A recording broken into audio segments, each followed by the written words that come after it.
The summer's calling.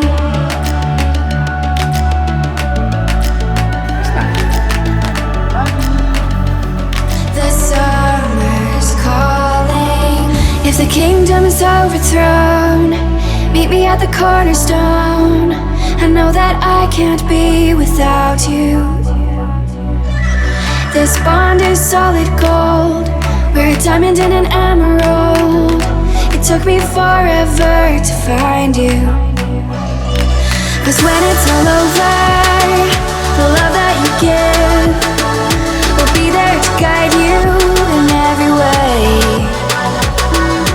Now we've been through the cold and darkest days.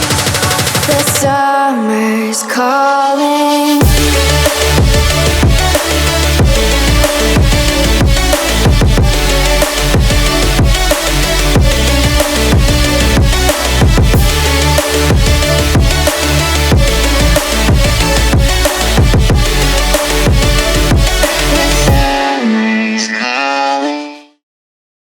Hello guys and welcome back to our channel. I'm Mommy Roo. I'm Daddy Roo.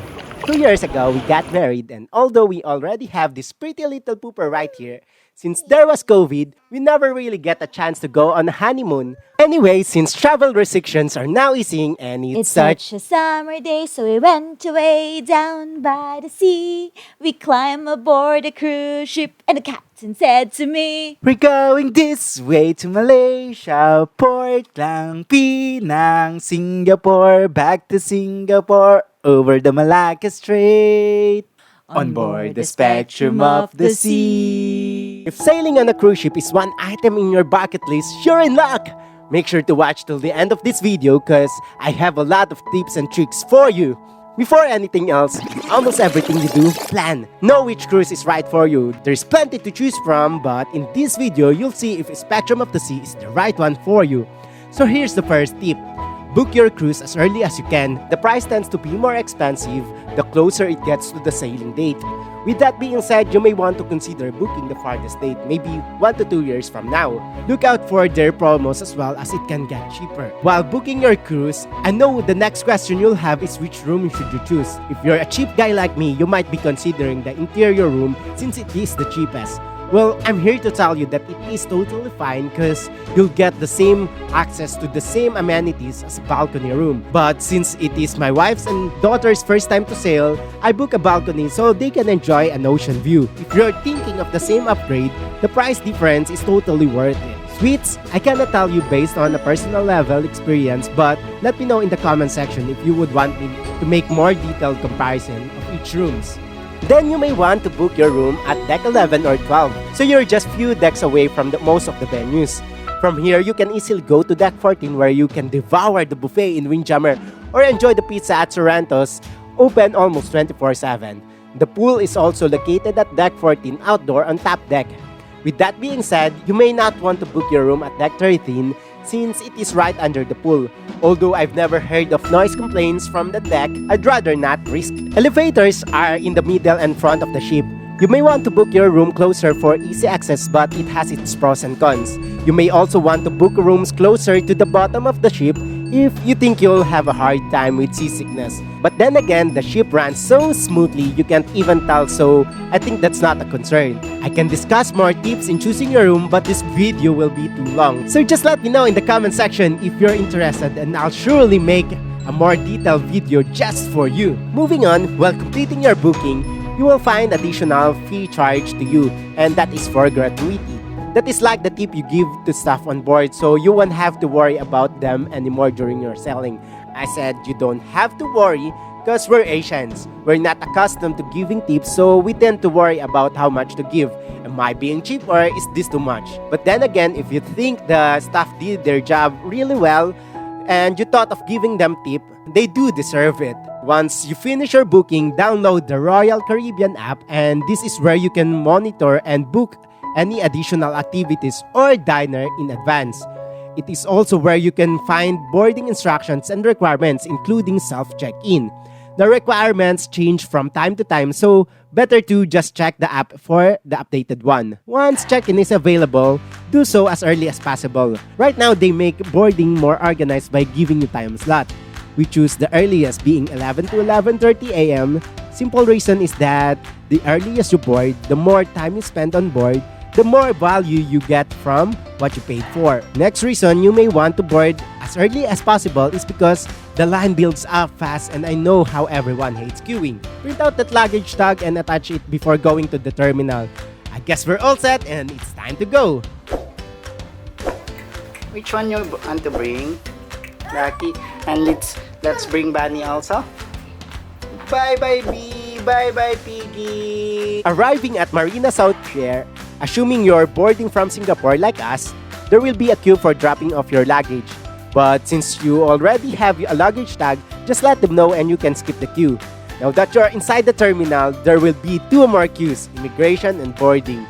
This is where I can tell you, if you can afford it, you may want to purchase the key. It grants you special lane for those that I just mentioned, and in addition, special timings for the activities on board, so you won't have to queue and wait that long.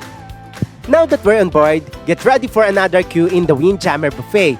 It is complimentary, and this is why you may want to board early, so you can finish up before it gets crowded. Your room will be ready at 1 p.m. And if you're thinking of boarding a little bit later, and if you cannot find a seat in the Windjammer, just grab your lunch and go to your room. And then I find that boarding later than 1:30 p.m. is the least busy. You don't have a queue for any line, but there will be no more buffet to queue up as well. So you may want to get lunch first. Talking about food, your cruise fare already includes different types of dining options, and you can go without spending anything on board. We'll talk about all the things included in your cruise later, but let's talk about specialty dining they offer. You can find it in their app, but I find it better to browse from desktop. If you're interested, you may want to book it before cruising, as it is cheaper than booking it on board. But then again, they sometimes offer dining package. What we got is 3 specialty dining for the price of 2. Since this is a 4-night cruise, it is perfect because we get to try 3 specialty dining and the main dining on our last night. My wife really likes meat so much, she's like Luffy. So we went to Chop's Grill on our first dinner. And I guess that's day 1.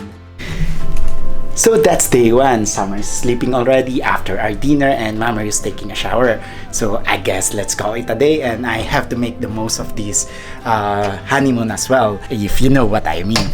So I guess I have to say good night for now and see you tomorrow. Bye!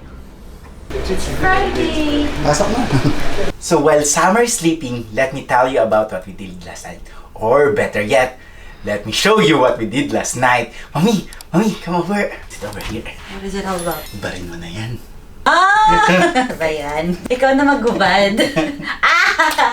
So if you're planning to try the Flow Rider, you have to get this tag by signing a waiver. Go get this tag on your first day because there will be a line on the second day. Now that you already have it, then you can be the first one to go surfing once it opens. Once you're on board, you can check the planner tab on your app to see the schedules of different activities.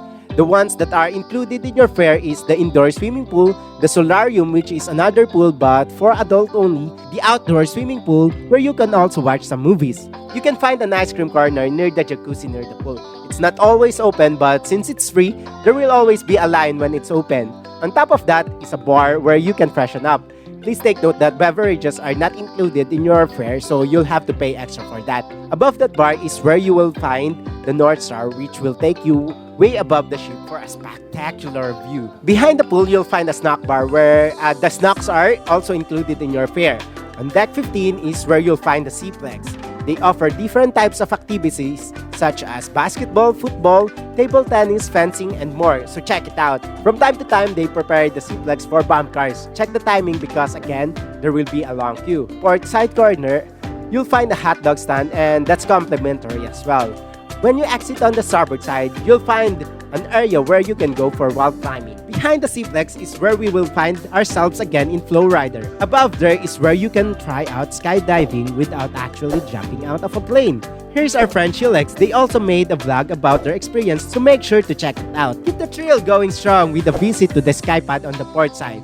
This unique activity combines bungee bouncing with virtual reality to create one-of-a-kind experience. If outdoor is not your thing, There's also much to do indoors, such as watch a theater in the Royal Theater on deck 4 and 5 forward.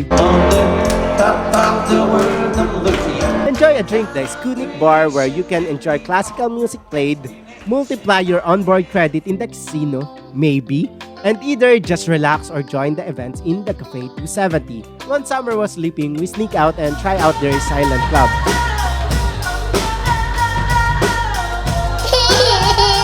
They have few more bars available. One is with music on the music hall. Another unique experience is the Bionic Bar where you'll be served by these two robot arms. I guess we've covered almost all activities on board, so let's plan your shore excursion. If you have already made a decision that you will go, book your excursion before your cruise. It is cheaper that way. If you haven't decided yet, well, I recommend doing at least a quick search for where you can go. Like for example, going to Kuala Lumpur from Port Klang will take you around an hour.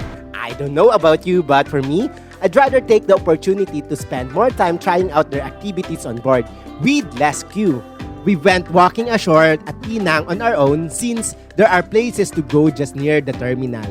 But in the end, you might have a different itinerary and ports to call, so it's better to do your own research.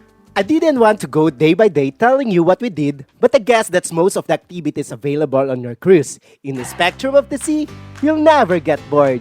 Don't rush and try to do everything in one day. You're in a cruise ship, relax, and enjoy your vacation. If you're not able to try out everything, then maybe that's a sign for you to plan your next cruise. Check what they offer at the information located in front of Cafe 270. Disclaimer, this is not a promotional video.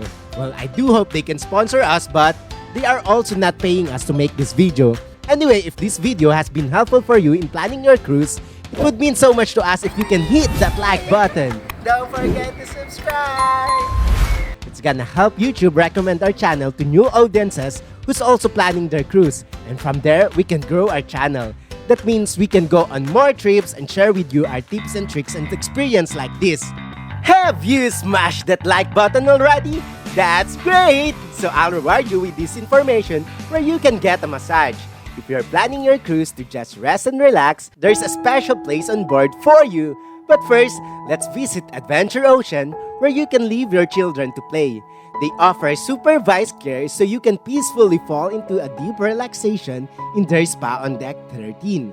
If you're worried about gaining weight while on board, you'll find fitness gym there as well. Why worry about gaining weight, you ask? Well, that's because the cruise has a lot of great places to dine. I've already mentioned Windjammer, where you can go for an all-you-can-eat buffet, and I recommend going there for lunch. Next is the most popular place to dine, which is the main dining. In here, you'll be given a menu and you'll be served a course-to-course cuisine. Since this is more of a formal dining, it will take more time, and that's why I recommend Windjammer for lunch. Nevertheless, the food here is great, especially during dinner. Those two dining options alone can make you easily forget about your diet, and you can go without spending anything on board. Talking about food is making me hungry already, and to be honest, that will take a lot more time to discuss, so I'll make a separate video talking more details about what I like and if there's something I didn't like.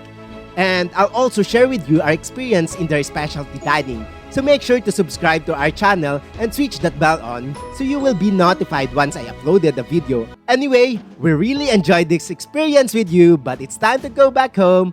Thank you so much for watching, and we'll see you again on the next video. Bye-bye! Oh, who's that? What happened? Summer, who's that? Summer, Big and B has a baby! They have a baby! And it's bigger than them! How long have we been gone? Oh.